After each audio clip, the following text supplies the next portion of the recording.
What up, ladies and gentlemen? Here with another awesome interview with one of the most rageous rage bands of like the 2010s, the 2000s, whatever, of now. And I'm super excited because I've been in this vein of music for a while now and I've been loving it with my third interview ever being with John of the OCs. And to finally get to their, they're like counterparts. They're equals. It's been so much. It's been a while. It's been a lot of work, but we're here. So we're here with Cam and Aurora from the Wine Lips. I'm super excited. How y'all doing?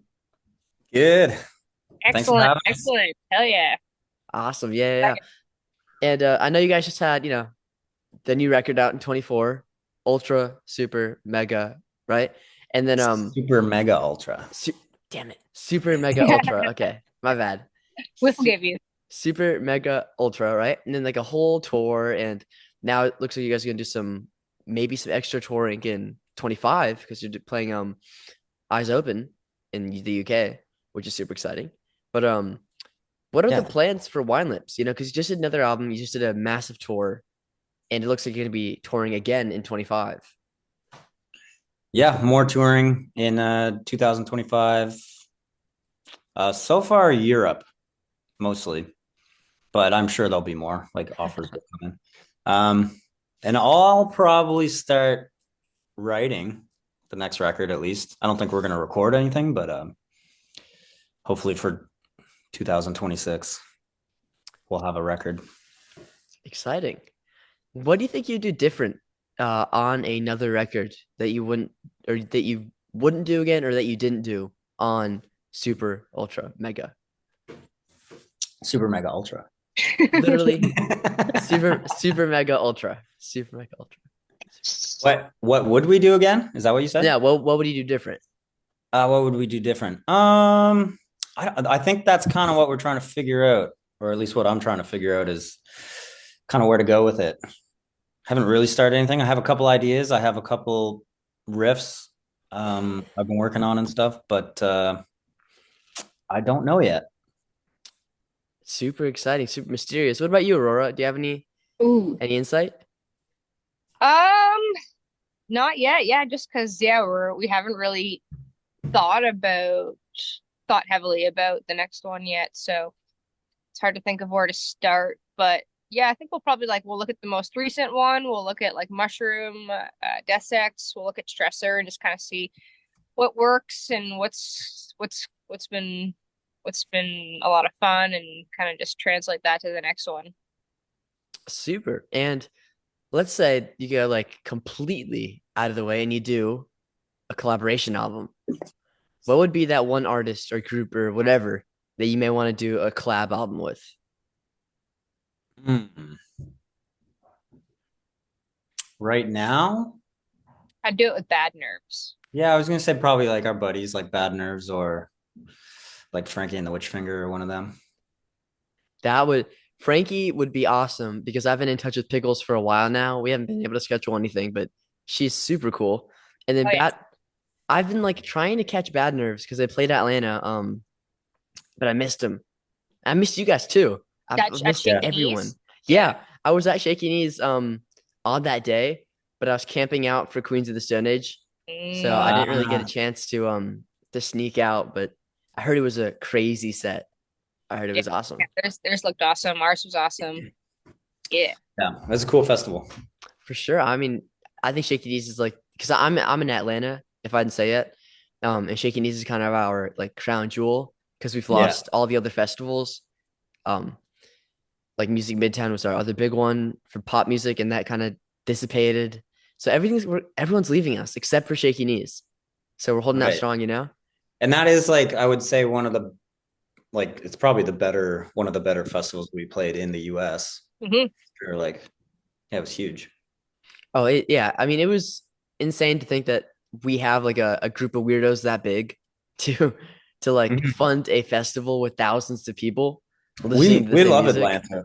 Like we've been to Atlanta probably like 5 or 6 times now, and I don't think we've had a bad show there. No, I mean the people here are like crazy, especially when it comes to shows like that. At the Mhm. OC show, we ran into my math teacher and a guy in like a Trap Mask replica outfit, so with like a fish mask and everything. And my friend got bit somehow, And it Oh, was like a crazy experience. It was so much fun, but like At our there's a lot of show? crazy. No, no, at Oh, OC's. oh, okay, okay. I would have tried to make it into your show, but it was 18 plus. So next time, especially you guys are growing super fast, which is another question, right? Because you guys are growing at like a really rapid rate for any band and kind of growing in those numbers and popularity and everything. So trying to capitalize that's probably, pretty important. So with the UK tour and with inevitable extra US tour, later down the road, what challenges do you may see with playing these bigger and bigger venues? Because I mean, I think you guys are out of bars now, honestly. Like maybe this is like the last year of bars. It's probably going to be like theaters, maybe, which is kind of crazy to think about. But you guys are there. I don't know. I wouldn't say we're out of bars. We still like playing those shows too. There, it's fun to do like the small intimate stuff. But I guess we'll see like what happens. I don't know if we're gonna be in theaters yet, but the last tour we just did was kind of a brought us back down to planet Earth. We played a bunch of shows in Florida, and they were all really small. So The Florida people don't get enough love. Like yeah, all the music people, not tourists don't go down there. So it's beautiful when they get the little share of the pie. that's kind of why we did it. We were like, people have been asking, and I can't remember the last time we went down there if we did at all. So we're like, let's try it out. Well, I think 24 has been kind of the year though, because they got like, hit really bad with the hurricanes and the storms, but they've Yeah. also gotten like people have been finally noticing Florida, which is really beautiful to see. Like OC's played like what 5, 6 gigs there in January. Um, I Oh, don't know did if they? you, yeah, I don't know if you guys played last year, but I'm assuming you did. So that's you guys, and then like it's been pretty big. Like they've been getting people, which is nice to see. I'm not from Florida, but We didn't play last year, but like the last tour we did, we were there for 5 shows or something like that. 5 shows. That's But crazy. it was right after those hurricanes, so Yeah. that could have hurt some of those shows too. Like maybe there would have been more people out. I'm not sure, Uh-huh. but they Yeah. were still fun. Like they weren't bad by any means. And speaking of shows, what are your like top three craziest stories from your shows? Like if you had to pick a best of three, just like you wouldn't believe what happened, kind of thing.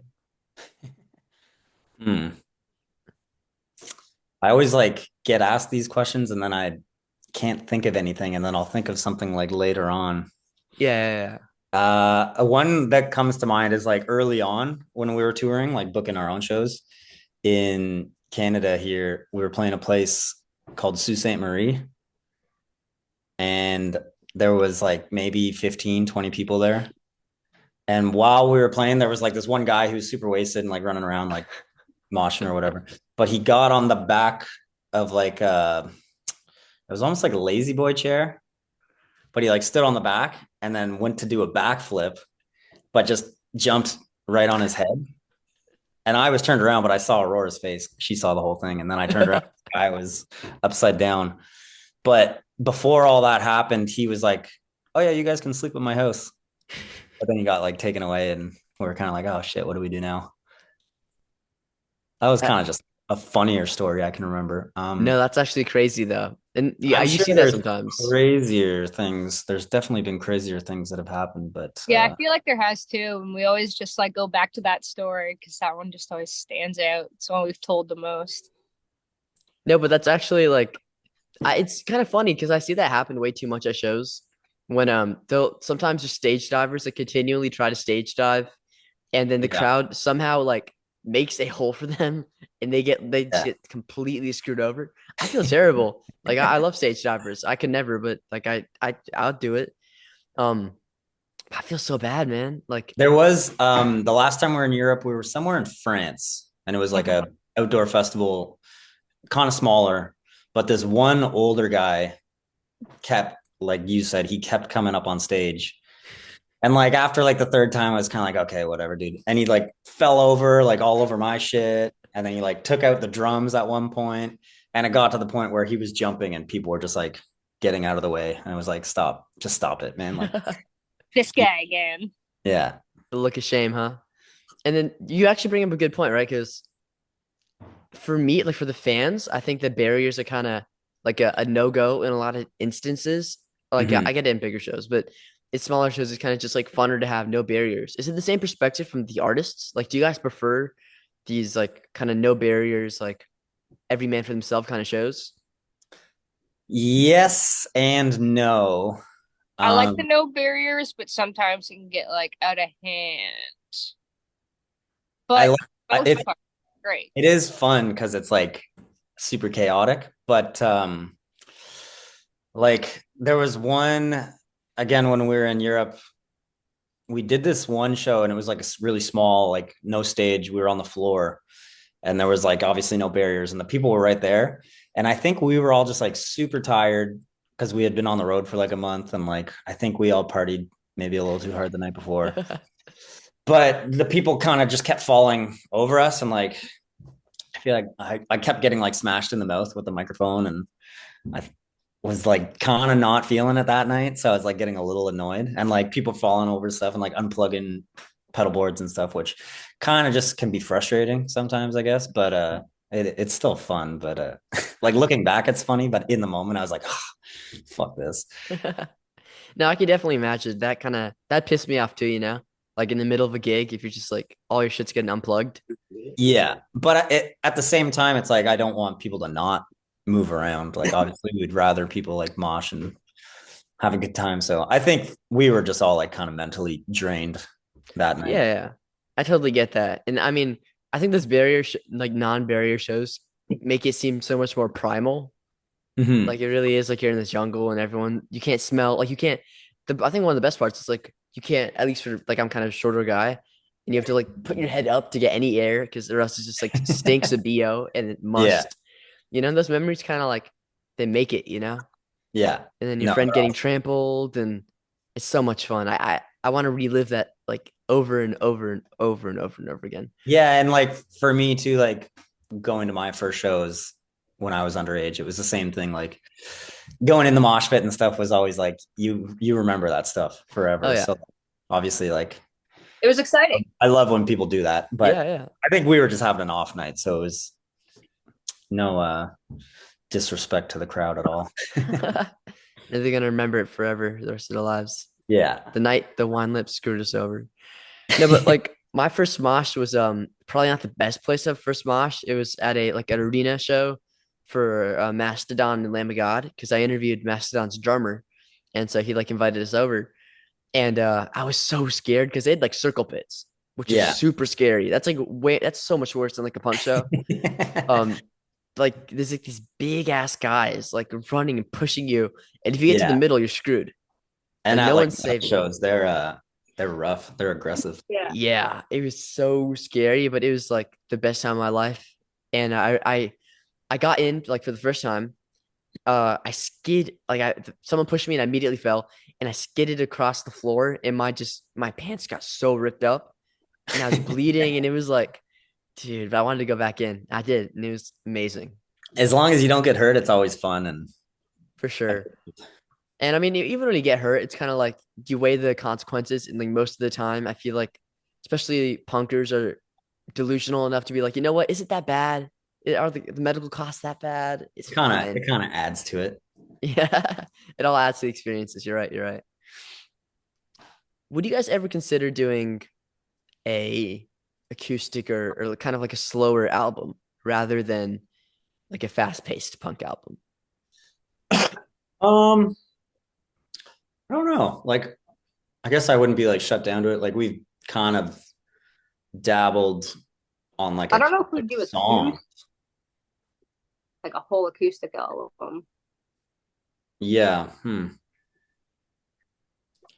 Maybe. We'll say maybe.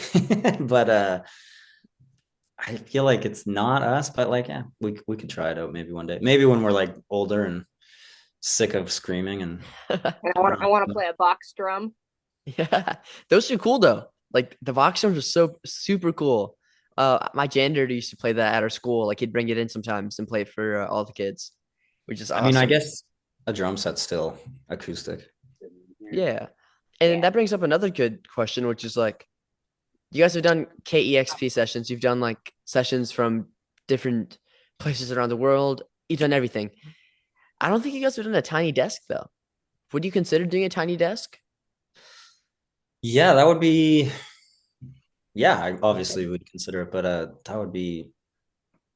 We'd have to figure out like how to do that, I guess.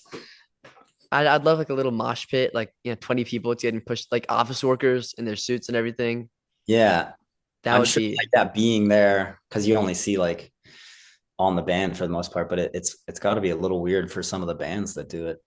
Mhm. for sure. Like I don't know if Guar has done it, but I can imagine Guar is like one of those bands where I'm not sure how that would go. Is that the Yeah, I band that can't. squirts blood everywhere? Yeah. Yeah. Well, blood, it's like Yeah, pinkish yeah, goo. I don't know what like it's like a substance, you know? yeah, yeah. I missed him though, because they played the same night King Gizzard played, and I was doing an interview there. So I couldn't like see Guar, but they're on my list. Like I need to get like a white shirt and get it completely Yeah. dyed, you know? Yeah, That's I haven't definitely seen them myself. I watched the documentary about them though. It's a cool story. it's interesting. They actually have like a lot of lore. Like there's a lot Yeah, of history for a parody band. and It's like crazy. for how far they took it, like for what it started as, is it's pretty crazy. It really is. And this is like a segue that doesn't work at all, but I'm still going to use it, right? Into movies, cinematography. Because I think that punkers and people in this kind of genre usually have the best taste in movies. This is what I found based off of interviewing and meeting people. So, what are you guys' favorite movies? Like favorite kind of inspirations or just like cozy watches? Um, One of my favorite movies is The Big Lebowski. I don't know That's a why. good one. It's funny. I could watch that one over and over again. What about you, Aurora? Well, my favorite like music classic is Almost Famous. Um, clearly. Um, but I also like 90s. I'm a big like 90s classic movie person. I love going back to those coming of age like 90s stories like The Sandlot or um Jack or anything like that. I like The Sand a lot. That movie kind of sometimes scared me as like watching it younger. Like sometimes some of those scenes would like really scare the crap out of me. Great Because of movies though. because of the dog. Yeah, dude, that dog is scary. Dude, and like chews up the freaking ball and everything. Like we watched that in middle school and we were Yeah. like sixth graders and that was scary, man. That was not good. But I mean, now it's a cool movie. I don't know why I had that It's a irrational classic. fear for sure. In like the 90s, right? That's really interesting because I think that's kind of when um this kind of punkish underground music kind of flourished into a more mainstream light. Like in the Mhm. 70s, you see it brewing, and then the 80s kind of brewing, but more in the underground. And then in the 90s is where it kind of explodes into the mainstream, not mainstream, but still like, you know what I mean? Still like kind of famous, Yeah. still people know. Yeah, it was Um, because like Nirvana exploded, and yeah, then yeah, like, yeah. because of them, it opened the doors for all like the alternative stuff. But like, as far as I know, before Nirvana, there wasn't like anything like that on the radio. It was all I don't know, Well, 80s I was hard. talking to an old school punk a couple days ago, and he was letting me know that like he went to the army.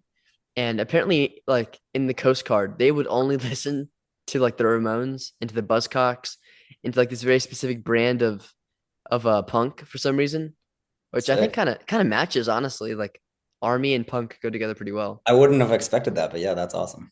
I mean, some of the veterans you meet are like definitely not punk. They're punk, but not punk like music type. But Yeah. then there's somewhere it's like, it's in them. It's deep down, but it's there. But the question I was gonna ask, right, is do you think some of those I forget it's big three or big four, the way they describe the 90s bands. But do you think like those top grunge bands kind of influenced the Wine Lips sound, or is it just like a mishmash of everything? Like Nirvana and like those types of bands. Yeah, yeah.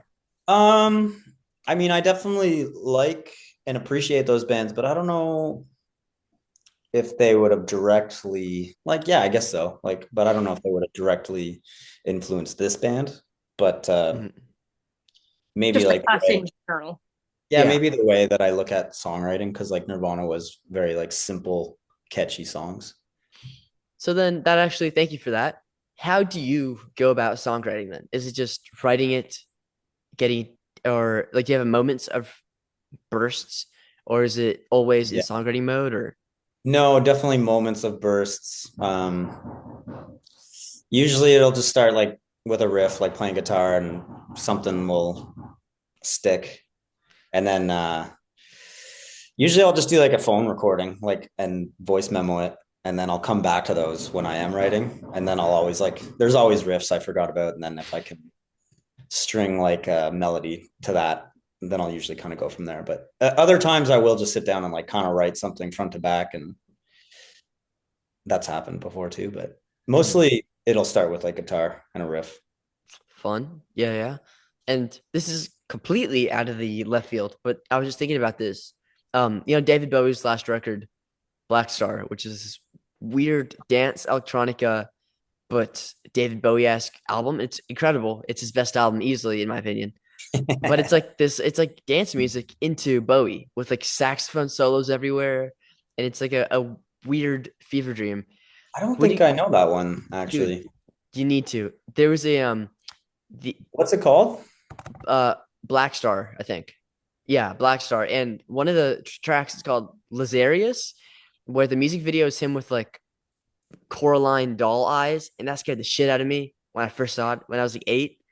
And I'd like replay that video in my head because he's like sleepwalking with like, anyways, incredible album with dance and electronic, almost LCD sound system kind of influences. Oh, And I awesome. think that would go really well with the punk kind of thing, right?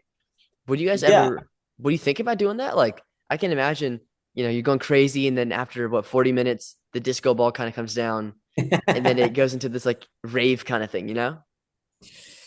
Yeah, I mean, I guess we're kind of open to anything, but whether it would happen or not, I'm not sure. Aurora, would you mind doing that? Would you mind like hitting some disco beats? I'm into it. I'm into it. Okay.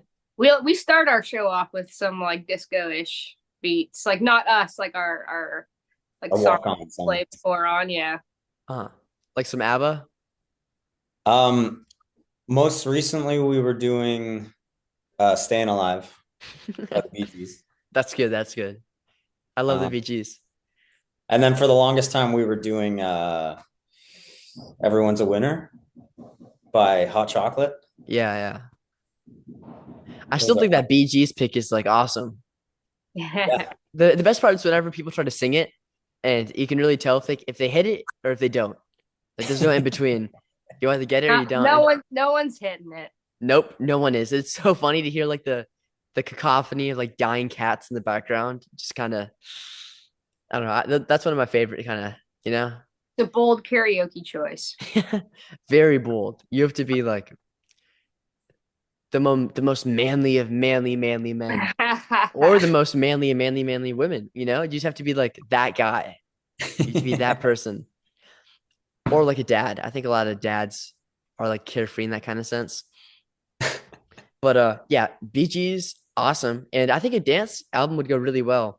I know I keep talking about King Gizzard, but like they did like a rave set at the show I went to, and Oh yeah. they got like pulled off stage because they went too long, and they went off of like it turned 11 o'clock, and that's what the curfew is in Metro Atlanta. Right. And so they played until like 11:10, and they got pulled off the stage by the Fox like staff, by the theater staff.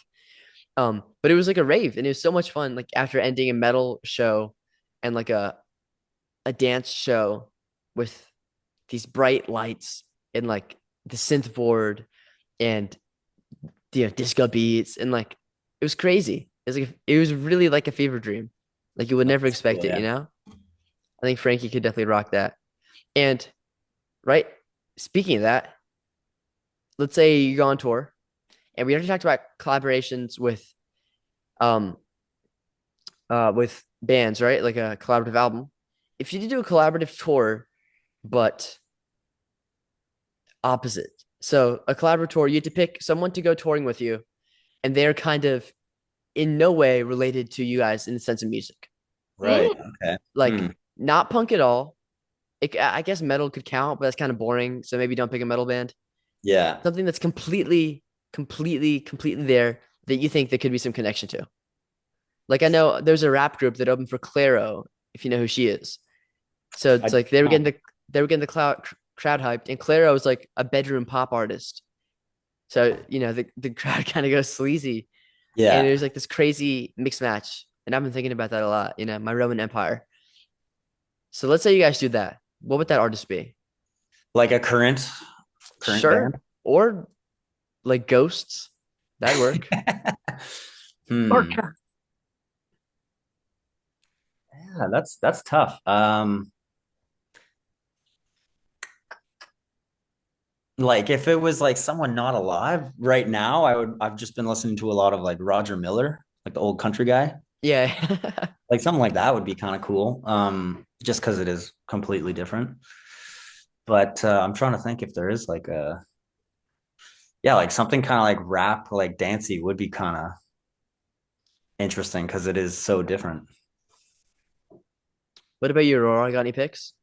for some reason, the first one my brain went to, and now I'm just like, I don't know who else to think of would be, and this is like super different, but would be Boy Genius. That could work.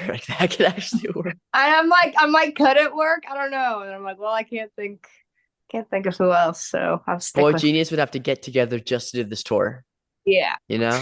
Or like Phoebe Bridgers or something, because I know she's been on that like sold out tour for a while. That could definitely work. Oh yeah. yeah. Any of them individually. But I think the country would also definitely work. Both perfect. Because like the first thing that comes to mind is like the Viagra Boys, where some Mhm. of the members will have like cowboy hats on and Oh yeah. like full on cowboy outfits on stage while they're playing the most insane music. That'd be another cool like, co-headline tour. That'd be awesome. Anyways, The like, Viagra Boys. dude, that was like the first band that I couldn't get out of my ears. Or like Yeah, they're sick. Genesis, and then Viagra Boys. And their management just sucks. Like it's like they're really bad. They don't respond to any emails. I've talked to other podcasters, and it's just really hard to get an interview with them. But Really? thank God, I put like comments in people's Instagram posts sometimes, and his Sebastian, the front man, his art teacher saw it, and his art teacher told him, and he got in touch with me. Oh no way. So it was like I don't even know how it happened. And in our interview, he's like completely shirtless, and he's like making chicken the whole entire time. So like we talked about chicken for a while, and this dude just cooking like in Sweden making chicken. Hell Oh yeah. man, And I that's lived in the life, honestly. that's That'd be awesome. definitely. First And half of the interview, I was locked out of my house. yeah, and I was wondering, he was out there, huh? I knew I'd be home, then I just forgot my keys, and I was just like, well, I'll just wait out here for a while. I'll keep the scenery changing. I'm glad you made it inside to a place that's a little bit warmer because I know I'm sure it's cold up in Toronto, but It's getting there. It's getting chilly. yeah, I mean, I would much rather be there than in Atlanta right now because fall's like not happening right now. We always have a fake fall where it gets to like the 40s and then back to the 70s, but it never went back to the 40s. It's been stuck in like the 70s and 60s, Oh and really? it's not getting cold. Yeah, I think I'm praying the next week will be in the 30s. I'm really hoping because it needs to get cold. It's been so hot in here for so long. It was snowing where I am today. Oh, lucky in Montreal. I'm closer to Ottawa, but yeah, Oh, but okay, yeah, yeah. I need to go to Canada so bad. Like it looks so cool. And what's his name? Ah, damn it. The producer of Lateralis by Tool, and he produced a bunch of other albums. He lives in Toronto, I think. And so I interviewed him. We were oh, yeah. talking.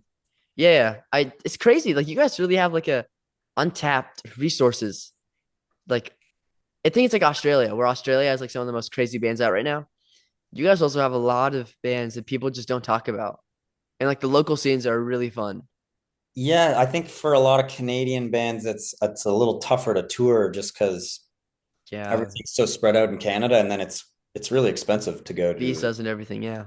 to the US. Like especially when you're starting out, it's just a really big process. So for a lot of bands, it's just like impossible to figure out. But That's like that really sucks. There's a lot of bands that I wish would get the chance to tour just because like I think they would have the audience and it would definitely help them grow.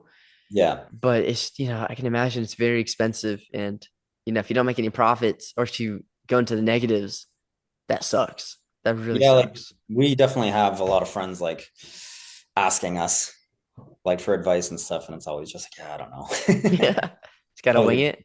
yeah, like we just started a long time ago and decided we were going to do it whether we lost money or not. So we were down. We were like ready to lose money, but we grinded it out for a while. So it's hard to start out for sure. Well, I'm glad you definitely grinded it out. And this is a good one, actually. This is interesting. I'm thinking about this. You guys have played like a load of festivals, right? And I'm assuming that most times when you don't have to leave early to get to your next gig, because that sometimes does happen if you're in like a packed schedule, sometimes you get to see some other acts. So what have been Yeah. your favorite acts that you've gotten to see at these festivals, where you played, you're tired, and you go out and you see, this guy, this person, this gal playing this awesome set. Yeah, who Uh, did you see this year? Most recently, like I feel like we always get unlucky where we'll play a festival and it's like, oh, all the bands we like are the day we're not playing, sort of thing. That always happens to us. But on our most recent, I think it was our most recent Europe tour, we played a couple festivals with a place to bury strangers. And we got to hang out with them and stuff, and they were cool to watch because they're just like like breaking their gear and they go Yeah, proud and all that stuff. So that was cool and that was interesting, and like there were cool people to hang out with. Oliver is awesome. Yeah, Um, it's I great. forgot I interviewed him in like March, May, June, July, somewhere around there. He's so cool. And that he played the same venue you guys played in Atlanta, where it's like 21 plus. But Uh, the the Earl. the Earl's awesome. Yeah, yeah. But Yeah, they won't let me in. I already called them and everything, see if I can get in through the back, but nothing. But like I saw videos and it looks insane, you know? And their yeah, set yeah. is That place like is small. crazy. With this like broken guitar that's like half of it's just gone. Yeah, Like he's got like even in Europe, he had like four of them. And then like we watched them the one night and like I watched him smashing all his shit. And then we played with him again. I was like, how do you like how long does it take? Because he's gluing them right after they play. He like will glue them and clamp them together. I was like, how long does that take? Like that must be a pain in the ass. He's like, it's like 6 hours. Just let him sit. Jesus. Yeah, they're dedicated to it. Yeah. Yeah. And what about you, Aurora? Any other acts? Well, we did that one really cool festival in Switzerland with the OCs, and Oh yeah, yeah. we definitely caught them that day. It was like a pretty intimate festival, but we literally got to catch them from like this far away. Like I was standing behind the drummer. They when it comes to barriers, they don't want any. They did not need personal space at all. They just took down the barriers, and we were right behind them, couple different points. But yeah, that was a good one to catch. Yeah, I'm hoping you play the venue they played in Atlanta. It's called the Variety Playhouse. It's like Okay. 1,000 people, and you guys could definitely pack that. And when they played in Atlanta, it was like I think they definitely oversold it, but of course they're not going to tell the crowd they oversold it. And so there was like 1,500 people there. You couldn't get like anywhere. You couldn't get water, Really? because Wow. they sold it to where people were just in the aisles stuck. And that was the show when everyone kept trying to jump off the the stage, and then somehow a gap was formed, and they would hit the ground, and they would like get up, and you could tell they were super pissed off. Like they were so angry. Only one guy successfully crowd surfed. And then yeah, that show was like crazy. I had a rowing competition the weekend after. So my like coaches were telling me, you can't get too fucked up. You got to stay in shape. Of course I still got really messed up and like I got bruised everywhere and Yeah, my legs were so destroyed, but it was worth it. It's totally worth it. that's awesome. You said people were in the aisles. Yeah. Oh Yeah, yeah, like and was it like a seated it's like so the section or? weird thing about that venue is that they have like permanent seats in the middle, and then they have these like terraces towards the sides where you can stand, and then the main floor is standing, Okay. and then they have a balcony which is seated, and the aisles are just supposed to be so people can get into the pit, but they oversold everything, so like they became just an extended pit, Yeah. and Full pit. yeah, it Wow. was crazy, and that was actually that was the first show where I got recognized, like, because I'm in Atlanta and I've been to a lot of Atlanta shows, and people started like recognizing who I was for my interviews, Oh, no and way. people saw my John interview. Like it was 13 people, which I was like, that's actually kind of crazy, you know? That's awesome. Keeps it going for sure. Yeah. Yeah, OCs were definitely up there. I I need to see a place to bury strangers. I need to see you guys. You know, like that's another what's it, duo like uh co-headlining Co-headline. tour. Yeah, like Yeah. that would be They'd be crazy. fun to tour with. Like I said, we did like 2 or 3 festivals with them in Europe, and they were cool. So I'd go on tour with them. Hmm. It's always funny seeing those festivals where a lot of the bands playing him have like the exact same schedule. So it's kind of just each festival gets like the same exact bands. Yeah. Like it happened in here with Welcome to Rockville down in Okay. Florida and Shaky Knees. Like they had the exact same lineups. Yeah, because Like, everyone's doing the same. Yeah, yeah. whoever's touring at that time is just like picking the festivals through. Yeah, for sure, for sure. There's definitely a few bands last year where we kept crossing paths with. Probably feels like a crazy amount of deja vu, I can imagine, yeah. Yeah. But so we're getting to the end of our interview because keeping it DIY, keeping it punk. I don't pay for Zoom. I will never pay for Zoom. I don't make money off this, so I'm just not giving the freaking corporate dudes my money. But it has been an absolute honor to speak to you guys. I hope you enjoyed this conversation. I definitely did. Hell Yeah. yeah. Thanks, Jay. I can't wait for you guys to come back to Atlanta. I know you just played last year, I think, but I can't wait when you guys, are like world domination. Playing the biggest venues, playing arenas, stadiums, Combination. everything. Exactly. Yeah. But Era's it's tour coming up. hmm? I said Era's tour coming up. Yeah. Well, there's another band that did the Eras tour too. I forgot who they were, but they were like advertising it as an Eras tour. That you guys can do that for sure. Like album plays. Anyways, I'm gonna get kicked off of Zoom. Wait, how much time? I got a minute. Okay. So thank you so much. I'll get this posted as soon as I can. And I hope you guys have a great day. Hope to see you in Atlanta soon. Yeah, right Peace. on. Thanks, man. Yep. See Thank ya. you.